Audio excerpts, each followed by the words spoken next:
Stunting merupakan masalah global dikarenakan peningkatan prevalensi dan dampaknya dapat menyebabkan sumber daya manusia yang kurang bersaing, mempengaruhi produktivitas kerja, meningkatkan risiko kegemukan dan obesitas, serta memicu penyakit sindrom metabolik. Stunting merupakan salah satu target Sustainable Development Goals yang termasuk pada tujuan pembangunan berkelanjutan kedua, yaitu menghilangkan kelaparan dan segala bentuk malnutrisi pada tahun 2030, serta mencapai ketahanan pangan. Lebih dari setengah balita stunting di dunia berasal dari Asia, dan sepertiganya berasal dari Afrika. Menurut data prevalensi WHO, Indonesia termasuk ke dalam negara dengan jumlah balita dengan stunting tertinggi ketiga di Asia Tenggara. Nama saya Risnawati Tanjung Moru Kokahan. Saya dari jurusan Kesehatan Lingkungan.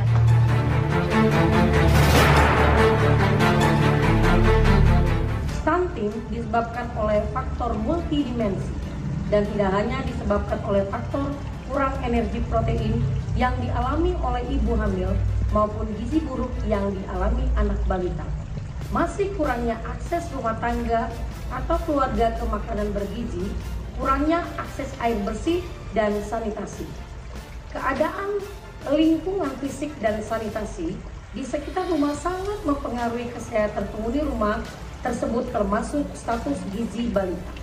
Keadaan ini mengidentifikasi bahwa faktor lingkungan sebagai faktor penentu stunting tidak berdiri sendiri. Ada faktor lain yang secara bersama-sama mempengaruhi penyebab stunting, misalnya penyakit infeksi dan pola asuh. Salah satu faktor tidak langsung penyebab stunting adalah water, sanitation and hygiene, yang terdiri dari sumber air minum, kualitas fisik air minum, kepemilikan jamban, dan hygiene kebiasaan cuci tangan.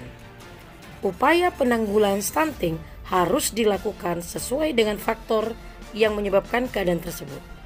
Indonesia memiliki wilayah yang tersebar dan memiliki karakteristik tersendiri. Perbedaan karakteristik ini menyebabkan variasi penanganan yang disebut dengan efek spasial. Kemudian ini untuk melihat faktor apa saja yang mempengaruhi prevalensi balita pendek dan sangat pendek pada suatu daerah tertentu sesuai dengan kondisi daerah tersebut. Oleh karena itu, diperlukan suatu penanggulangan stunting yang berbasis hasil pemetaan permasalahan, seperti pada penelitian pemberdayaan ibu, di mana ditemukan prevalensi stunting yang tinggi.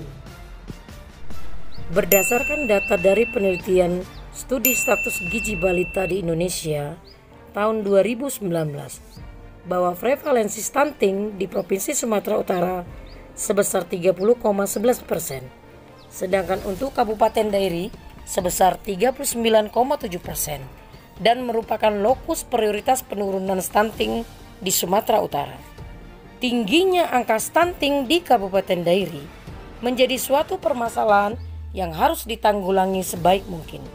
Oleh karena itu diperlukan untuk mengetahui analisis sebaran untuk identifikasi lokasi penderita sampai alamat lokasi individu, sehingga memperoleh informasi mengenai sebaran kasus di tiap wilayah melalui geografi informasi sistem atau GIS, dan determinan kejadian stunting ditinjau dari sanitasi.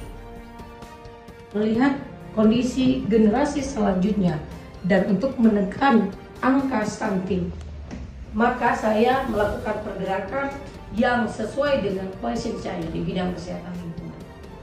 Jenis penelitian yang kami lakukan adalah penelitian kuantitatif dengan desain case control, di mana yang menjadi sampel adalah 86 balita case dan 86 balita kontrol dengan perbandingan 1:1 yang tersebar di 17 wilayah puskesmas di Kabupaten Dairi.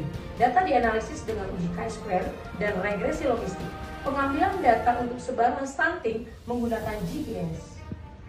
Langkah awal yang kami lakukan adalah melakukan survei pendahuluan, berkoordinasi dengan Dinas Kesehatan Kabupaten Dairi, dengan pihak puskesmas, dengan kepala desa, dengan kader. Kami melakukan observasi terhadap rumah yang memiliki balita, melakukan observasi terhadap lingkungan di luar rumah, di dalam rumah yang meliputi kondisi air bersih dan air minum, spal, pengelolaan sampah, jamban, dan mengamati perilaku hidup bersih dan sehat yang memiliki balita. Berdasarkan hasil pemeriksaan terhadap sampel air bersih dan air minum, terdapat E. coli yang merupakan faktor resiko tinggi untuk kejadian stunting dengan odds rasio 20,8, yang artinya rumah yang memiliki balita dengan air bersih dan air minum yang mengandung E. coli mempunyai kemungkinan untuk terjadinya stunting 20,8 kali dibandingkan dengan yang tidak.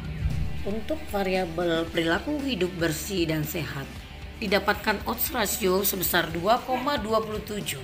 Artinya, perilaku hidup bersih dan sehat dari orang tua dan balita yang kurang baik mempunyai kemungkinan untuk terjadinya stunting 2,27 kali dibandingkan dengan orang tua dan balita yang memiliki PHBS yang baik.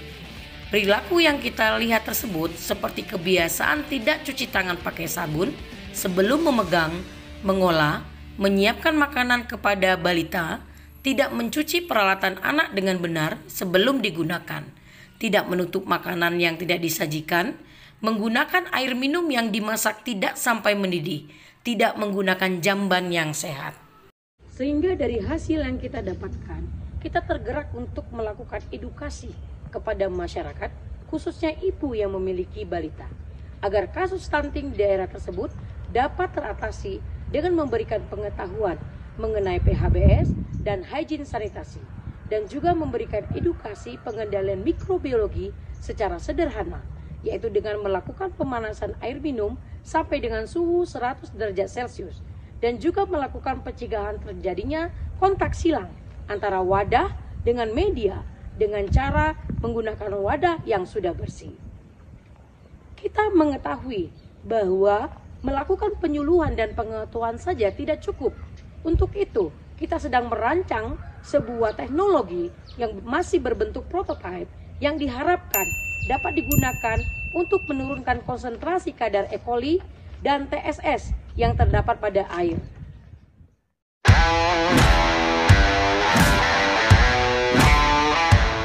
Cegah stunting sebelum genting. Salam sehat dari jurusan Kesehatan Lingkungan. Horas Bujua-Jua.